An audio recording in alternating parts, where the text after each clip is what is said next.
Quero desejar uma boa tarde a todos vocês.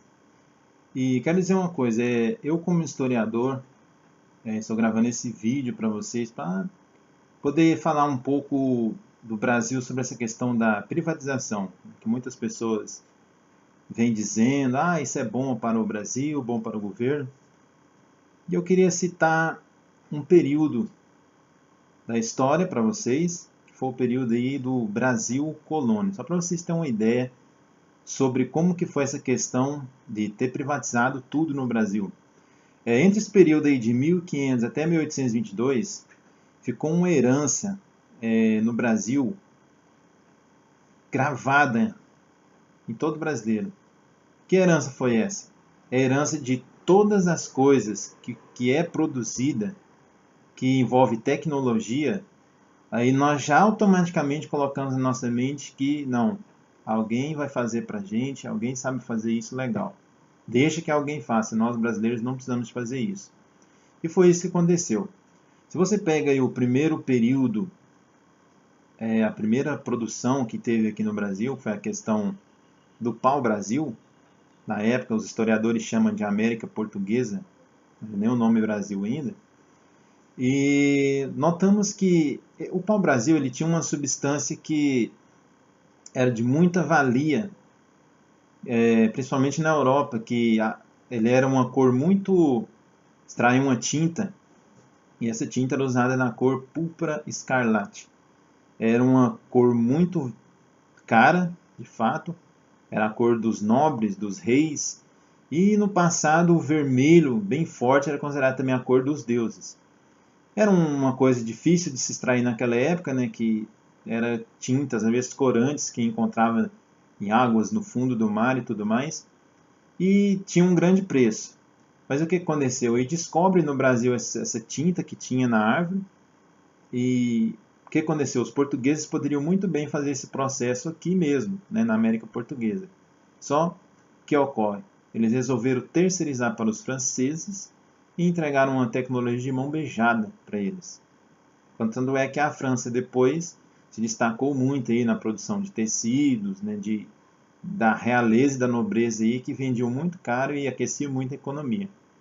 Pois bem, segundo ciclo econômico do Brasil foi a questão do plantio da cana, fabricação do açúcar. O que ocorreu?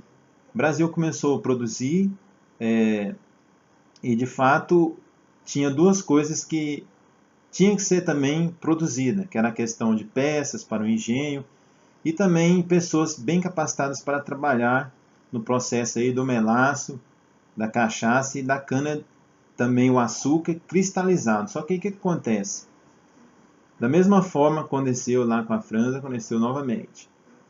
Muitas pessoas acharam muito trabalhoso ter que mexer com isso aqui na nação, resolveram terceirizar para os holandeses. Ou seja, os holandeses, então, eles pegavam esse açúcar ali e distribuíam na Europa. Portugal só levava daqui no porto e eles faziam todo esse processo de distribuição. E detalhe, a Holanda então aqueceu a sua economia e o Brasil continuou da mesma forma. E o que acontece? Terceiro ciclo econômico foi a questão do minério, o ouro encontrado aí em Minas Gerais. Só que esse ouro também da mesma forma, ele não tinha um processo pautado e definitivo aqui no Brasil. Esse ouro que era daqui extraído era levado para os portos e de Portugal todo o processo de cunhagem, de modelagem desse ouro era feito realmente em Inglaterra, que trabalhava muito com isso. Realmente esse ouro só passava pelas mãos deles aqui, mas a Inglaterra que pegava grande parte desse ouro aqui no Brasil. Ou seja, quando de fato no Brasil foi identificado a questão do problema que muitos políticos aqui no Brasil às vezes não questionam, que de fato resolve o problema da economia, é a questão da educação. O que aconteceu? O Brasil ali por volta de 1750, um rei chamado Dom José I assume o trono em Portugal, mas Portugal vinha passando por uma defasagem muito grande a questão da sua economia, porque eles não tinham produzido o capital de certa forma que gerasse mais capital. Eles tinham acumulado riquezas, né? mas não tinha feito com que o capital gerasse mais capital. Quem fez isso? Inglaterra, França, a Holanda, de certa forma, mas Portugal e Espanha ficaram travados ali no tempo. Tanto é que, segundo o balanceamento de alguns estudiosos da época, diz que Portugal e Espanha liderou o ranking da corrida mercantilista, mas por volta aí da segunda metade do século XVIII, eles já estavam lá na rabeira, bem para trás. Então, pois bem, o que acontece? Dom José I, vendo que a economia de Portugal estava bem defasada, o que ele fez? Ele sentiu necessidade de ter alguém ali capacitado para administrar e fazer a economia de Portugal crescer novamente. Aí, nesse cenário, entra quem? Marquês de Pombal. Marquês de Pombal era um ex-militar, ele tinha sido também embaixador de Portugal na Inglaterra. Marquês de Pombal provavelmente conhecia todo o sistema, todo o mecanismo que fazia gerar o motor econômico da Inglaterra. O que ele fez? Já em Portugal mesmo, ele fez ali as reformas, reconhecidas na história como reformas pombalinas. E em 1755 teve aquele terremoto de Lisboa, que também acabou um pouco com a capital de Portugal. E Marquês de Pombal ele fez essas reformas lá em Portugal e em 1759 ele chega aqui no Brasil. E quando ele chega aqui no Brasil, qual que é a primeira coisa que ele resolve? Ele resolve o seguinte: as companhias produtivas, que como era o caso dos engenhos em Pernambuco, a produção do algodão no Maranhão, até a produção do centro-oeste, tipo de gado, estavam todas, quase todas paradas, quase todas não estavam produzindo mais aquilo que produzia antes. Marquês de Pombal realmente reacendeu essas linhas de produção. E o que ele fez? Ele chegou também a um ponto de ele perguntar como que era a educação aqui no Brasil. Educação feita pelos padres jesuítas. O que jesuíta ensinava?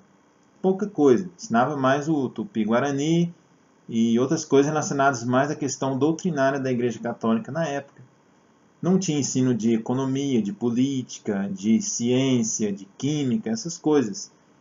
O que Marquês de Pombal fez? Ele então expulsa os jesuítas das escolas e abre então escolas que ensinavam ciência, política, matemática e essas coisas. E o Brasil, nesse período de 1759 até 1777, houve um crescimento. A economia do Brasil realmente se levantou e o Brasil estava ali caminhando nos trilhos dos países desenvolvidos de primeiro mundo que nós conhecemos hoje. Só o que acontece? 1777, Dom José I morre. Quem que assume o trono? Maria I, lá em Portugal. O que acontece? Seus conselheiros, vendo tudo isso que estava acontecendo aqui no Brasil, chegam no ouvido de Maria I e falam: olha, vai acontecer com o Brasil o mesmo que aconteceu lá nos Estados Unidos, em 1776. Os Estados Unidos agora não é mais colônia da Inglaterra, agora eles são independentes. Tá vendo aí, a França está entrando numa bagunça, estava ali florescendo a Revolução Francesa, em 1777, e geralmente todos esses conselheiros colocaram isso na cabeça de Maria I, e o que ela fez? Voltou tudo que era antes aqui no Brasil.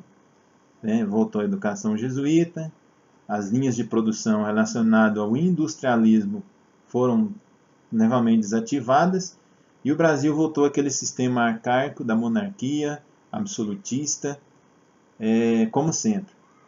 Então, esse vídeo que eu estou querendo dizer para vocês é o seguinte: Marquês de Pombal foi um homem que ele realmente viu, identificou o problema que a nação tinha, e isso não foi, de certa forma, reconhecido pelas autoridades, porque eles queriam que o Brasil fosse uma colônia de exploração, diferente de uma colônia de povoamento. A colônia de povoamento eles têm economia livre, tem liberdade econômica. Já a colônia de exploração não tem. E nesse vídeo, então, o que eu queria explicar para vocês é isso. O Brasil, nesses 3 ciclos econômicos que ele teve, tudo foi privatizado. Quando foi descoberto o problema aí da educação, que era a fonte podia gerar riquezas maiores aqui para a nossa nação, na América Portuguesa, foi tudo encerrado em 1777. Então fica aí a dica para poder você refletir nesse vídeo um pouco sobre o que é privatizar as coisas e acabar com a educação, né? Então isso nós vemos que não é uma coisa muito boa. Nós sabemos que educação, ciência são artigos fundamentais para o crescimento econômico de uma nação.